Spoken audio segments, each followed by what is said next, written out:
Happy Manga Monday! Oh my god, it's been so long since I've actually said that. But yeah, I am back from my travels, and first and foremost, I just want to say a huge thank you. The channel reached 1,000 subscribers, and I'm just like, oh my god, it happened, you know, like it's surreal feeling. And yeah, I'm just so grateful and thankful and appreciative to every one of you who subscribed.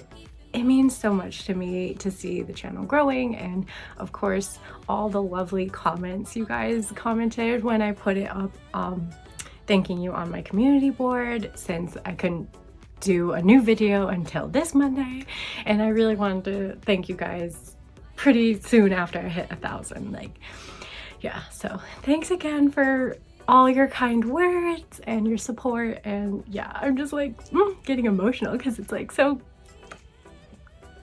I can't even like I can't stop smiling. I'm so happy. Thank you. On to the video, and I wanted to just talk about the manga, the digital manga that I read in during my trip.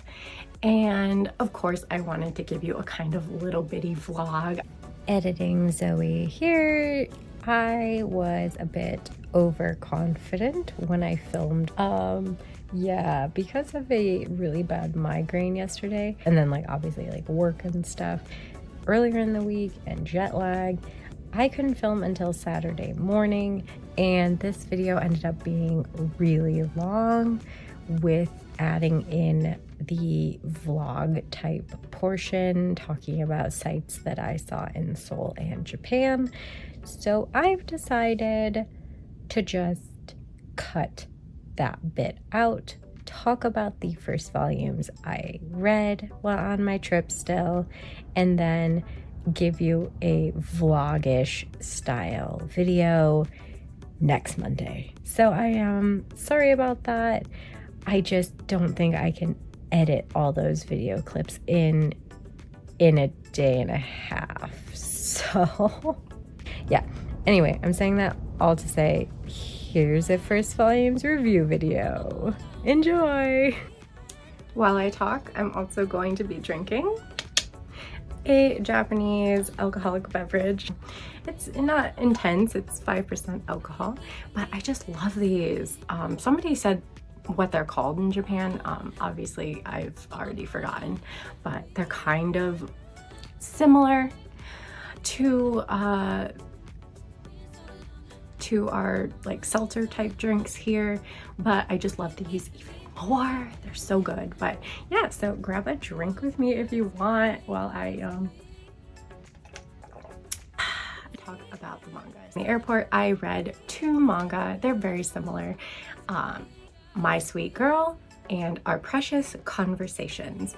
Both are young love, first loves, high schools, discovering yourself in your new feelings of love, and yada yada, those sweet youthful vibes.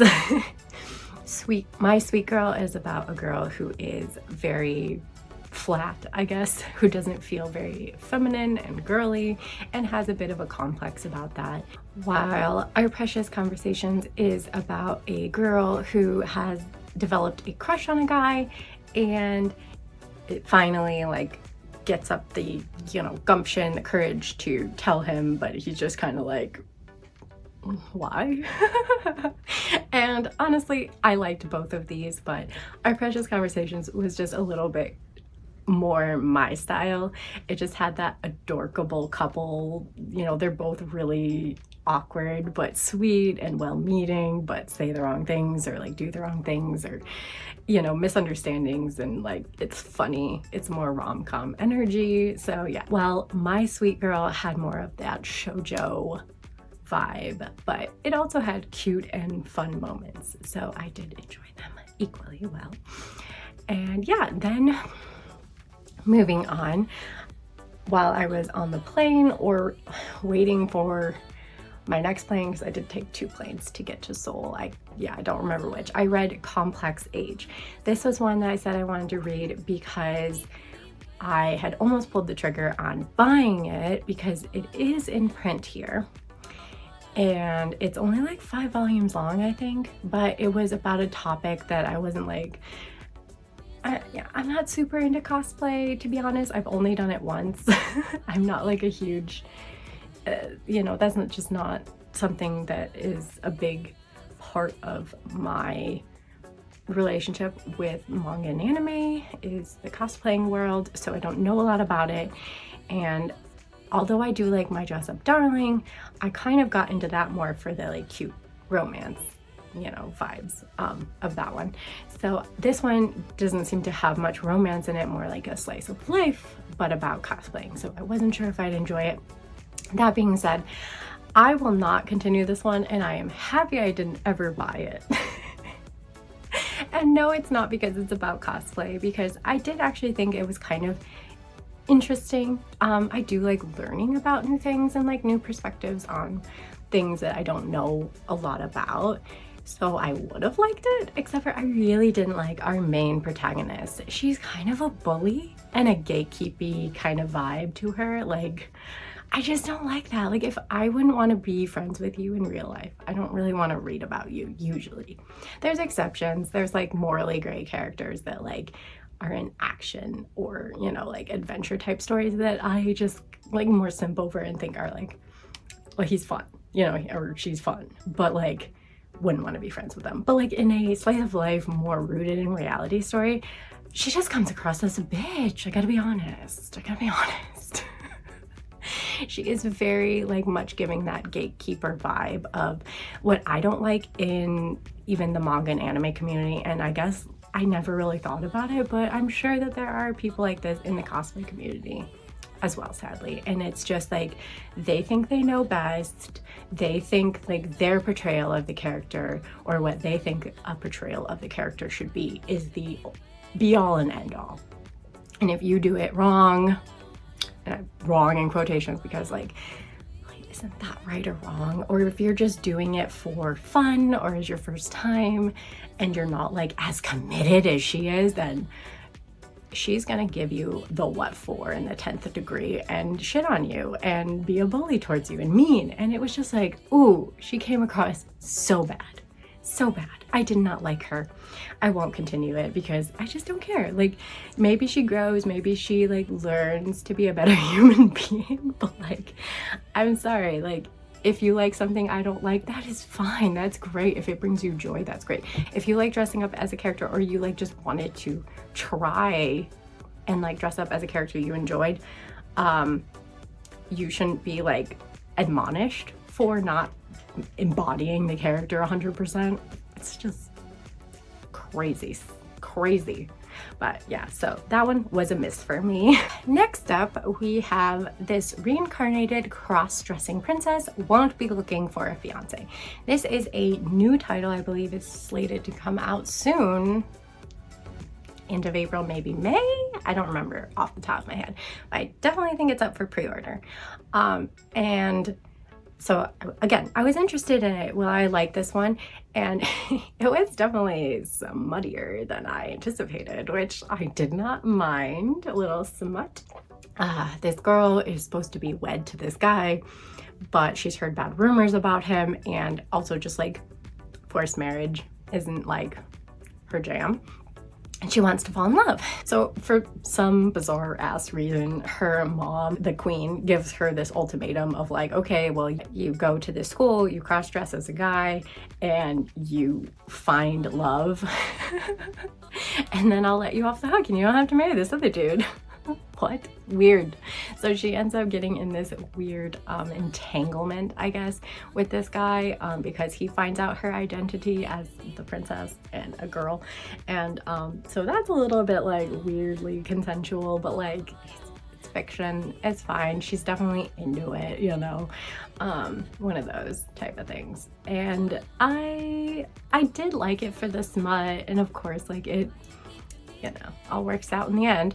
But I don't think I'll buy it because it's kind of just like a, okay, I read it and that was nice, but yeah, I don't care to indulge again. Like, it was fine for what it was, but not amazing, you know? And then we have Since I Could Die Tomorrow. This is another new title that has come out recently. I think it came out before I left, like in March or late February. And I had wanted to buy it, but I was like, oh, it's on Hoopla, so I should just read it first. It sounded interesting about a woman in her 40s. I mean, hello, I'm inching towards that. And it's about this woman who is just like prioritizing work and feels like the end is nigh, you know, like I'm getting older, like, well, health scares and like what's going on with myself, and you know, am I gonna like die, this 40-year-old workaholic single woman. So a lot of existential crises, and I thought like, oh, that can be fun, I could relate. But like somewhere like halfway through or so, it like completely changes to like another girl without any warning, and I didn't know who this girl was. Apparently she is like friends with our main, I say main character because I don't even know. Seems like it's going to be dual personality, covering dual perspectives, dual like people, at least these two. But they do have a connection, it comes out like, but I didn't really care as much about her story.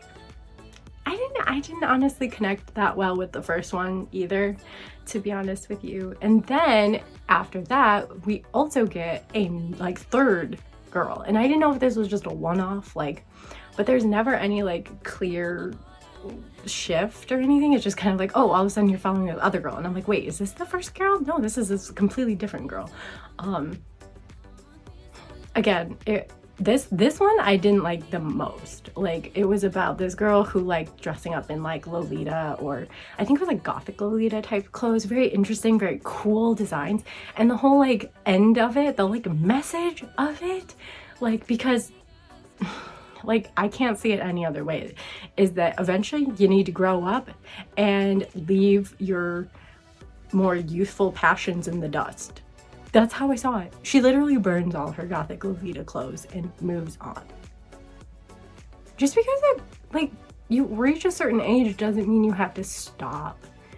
And like, even if you feel like, oh, like maybe I won't wear this out anymore as much, like I didn't understand it. It was very, you know, ageist. Like, is that a thing? Like, in that context, I don't know if I'm saying it right, but it just felt very like, if you reach a certain age, you can't do the things you love anymore. You can't look a certain way anymore. And I just fucking, fuck that shit. If you want to dress in cute gothic Lolita clothes for the rest of your goddamn life when you're a 100-year-old granny, do it. If it makes you happy. Like, who cares how you look in the clothes if you don't look like you're supposed to look, or you're getting older and so it's not as cute. I mean, it's still cute. Like, I was like, girl, this outfit is cute. I wish I had like a style like that, but I don't. But anyway, I just, no, I didn't like it. I won't pick it up. It's another miss for me. And then we have Can I Kiss You Every Day? This is another little shoujo-y bromance type story about a girl whose childhood friend moved away and then came back, and he has taken a very much physical type interest in her. And I didn't like it. I didn't care for it. The art's cute and fluffy, but like, it was just nothing sauce. It was a nothing burger with nothing sauce. Does that make sense? I don't know. I gotta drink some more, maybe it'll make sense. Yeah, it just was very much like, I didn't really like either of them. I didn't feel any chemistry between them, and it was a miss for me again. Honestly, the first batch, I mean, it was a mixed bag. We started off great. We started off fire. I love those two first ones, but then it just kind of petered out. Yeah. Oh, if you hear anything, it's like really windy and rainy outside, so sorry about that. But yeah, so those were my Seoul reads. So let's get on to part 2 and what I read in Japan. So first up, we read 2 that are very similar. Again, I read My Boss's Kitten and Our Fake Marriage.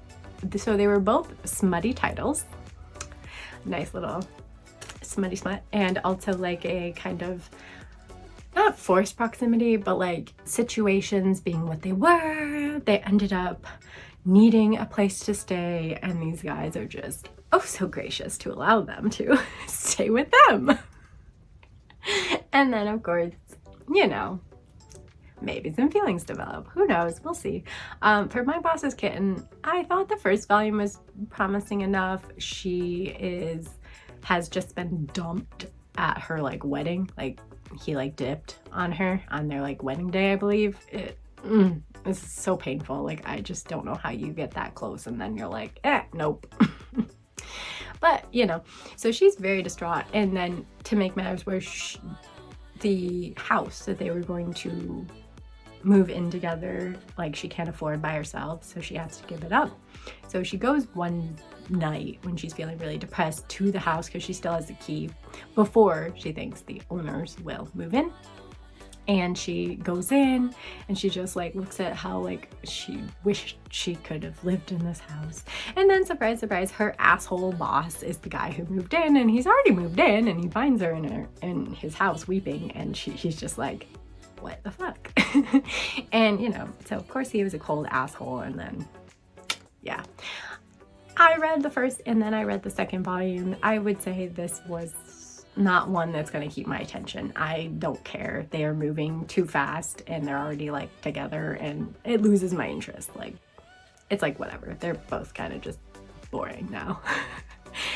Our Fake Marriage, on the other hand, is gorgeous. I love it. I've read 3 volumes, which was all, sadly, that is available on Hoopla so far, even though I see that there's like 11 volumes out in Japan, so I'm hoping we get more. Please update. But I read all 3 and I really, really love it. It's just one of those more slow burn, smutty, you know, they're having these really steamy altercations. They haven't gone all the way yet, but she thinks it's just for show or for like whatever, because they've entered into a fake contractual marriage. Her childhood friend has become a very popular architect, and he's like super popular with the ladies. He gets mobbed and he like meets her randomly. She's of course down on her luck. She lost her apartment and her job all in one fell swoop, so she's just like, you know, way down here. And they meet up by chance, and he's like, hey, like, why don't you become my fake wife, and then you'll keep all the ladies off of me and I can just do my job and have some peace and quiet. And she's like, okay. And she obviously doesn't see that he has true feelings for her, because of course she doesn't, but you know, it's still spicy and nice, and it's slow burn. I like when smut is slower burning because it's just like titillating. It's fun. It's fun to see it all play out in a very, yeah, spicy. Yeah, anyway, that was a good one. I like that one. I will definitely continue reading it if we get updates. Next up, I read Sweet for Sweets and Foreigners. It's the first volume of one that is going to be published sometime soon, this year, sometime. And so I wanted to see if I wanted to buy it. Romance, like I said, can be hit or miss, but this was about older people, 2 older individuals. I think one's in her 20s and one's in his late 30s. So there is a bit of an age gap, I believe, if I'm remembering, or it's like 30s and 40s. I don't know. He's older for sure. I just thought it was kind of boring, kind of meh. Like, she's kind of just uninteresting, and he's kind of like supposed to be suave and French and ooh, delightful, but he doesn't give me that vibe, to be honest. I'm just kind of like, I could take him or leave him. Like, I'm not really like swooning over him. Yeah, so I didn't care for it. I won't pick it up. I don't like, it's a sweet enough romance. It's very like consensual heavy and like super slow burning. Like, they don't even like do anything. It's not smutty. That's what I'm trying to say. Like, it's just very like sweet slow burn, which is fine, but not for me.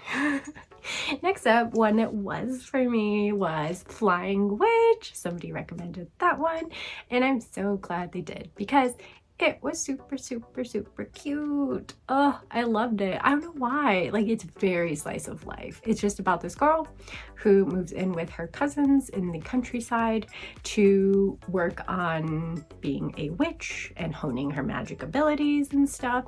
And so it's very just like slice of life, and it's very silly, goofy, like just like these silly, like random, like witch moments in like this otherwise average everyday life story. And it's just charming. It was just cute and charming, and I liked it.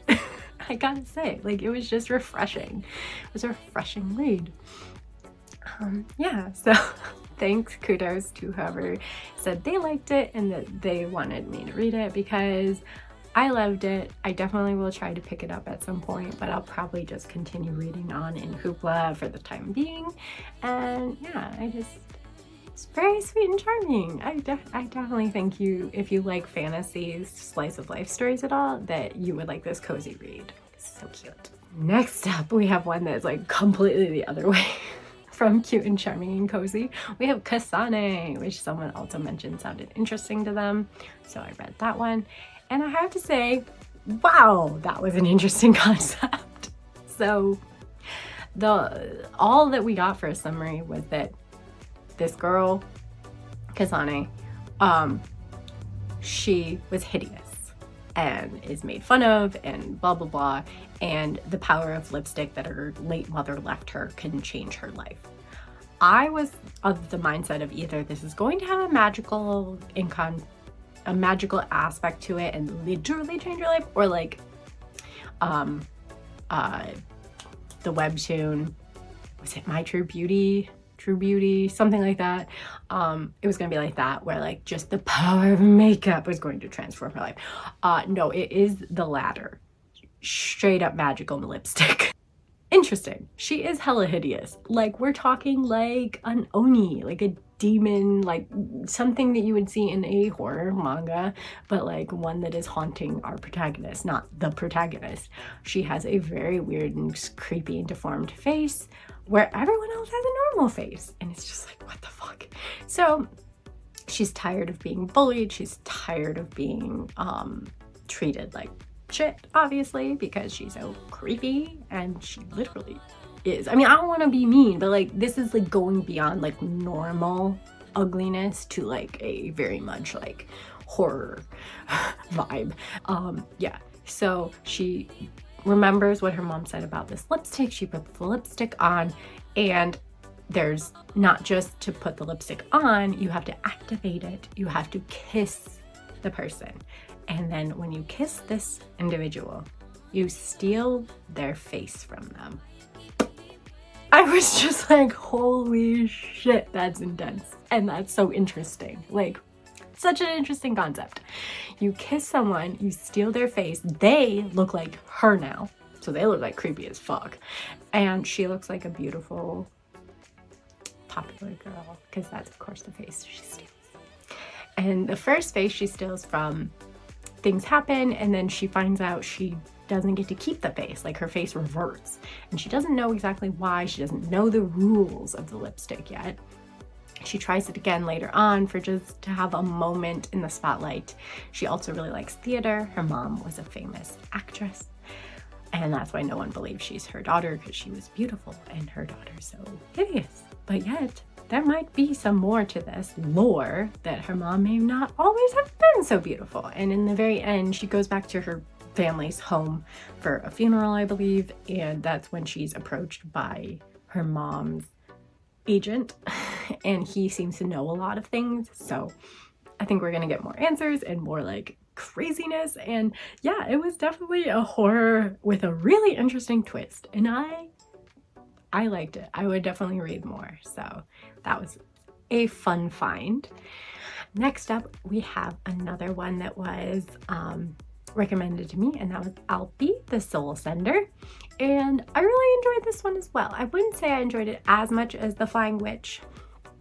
They're both very much rooted in fantasy, but that one was more like slice of life with a fantasy element to it. This is more like in a fantasy world where they have these beasts that when they die, they kind of give off a curse to the land. And so these soul senders have to perform a ritual. They're the only ones who can like get near and touch this dead creature without contracting like this curse that like, you know, will curse their bodies as well as the land. They're immune to it to a certain degree. It does affect them, but not that much, you know? So it was very interesting fantasy world building wise. It was setting up the world. Our main protagonist, who's really cute. I like her. She's very earnest and she's young, but she was a good, like a solid, fun protagonist to be following. And yeah, she's very sweet and well-meaning, and yeah, I could see this getting her into some more trouble, but so it's an interesting, and she's on a quest to find her mom and dad, who are both soul senders who went off and haven't like sent her any letters in quite a while, so she doesn't know what happened to them. So she's on a quest to go find them, and on the way she's helping people that she encounters who are dealing with the death of these creatures that are now cursing or will curse their land if she doesn't help them out. So yeah, I thought it was really interesting. Really good start of a series, I think, like a good setup. There's now volume 2 and 3, so I definitely think I'll grab those online first and see how the story progresses from there before I really commit to buying it, just because I can. But I do think I will, if things keep going in an upward trajectory, like it seems like it will, and become more interesting and kind of dark. It has this very much dark energy to all this soul sending and like the world itself, kind of, where Flying Witch was very cutesy and comfort ready. This is a little bit more of a dark undertone to everything that's going on. Also has very beautiful art. I'd say this was like my favorite art of everything I read. So there's that. So yeah, definitely a good read. I enjoyed it, and I got to read it on my way to Kinosaki Onsen on a train through like the countryside with like a lot of trees and nature vibes, and yeah, it was just a nice time in general with that. And lastly, I read Old Boy. So Old Boy was boring. Yeah, it was boring. I heard it's really weird and fucked up and interesting. I have to say the first volume was a letdown. It was quite boring.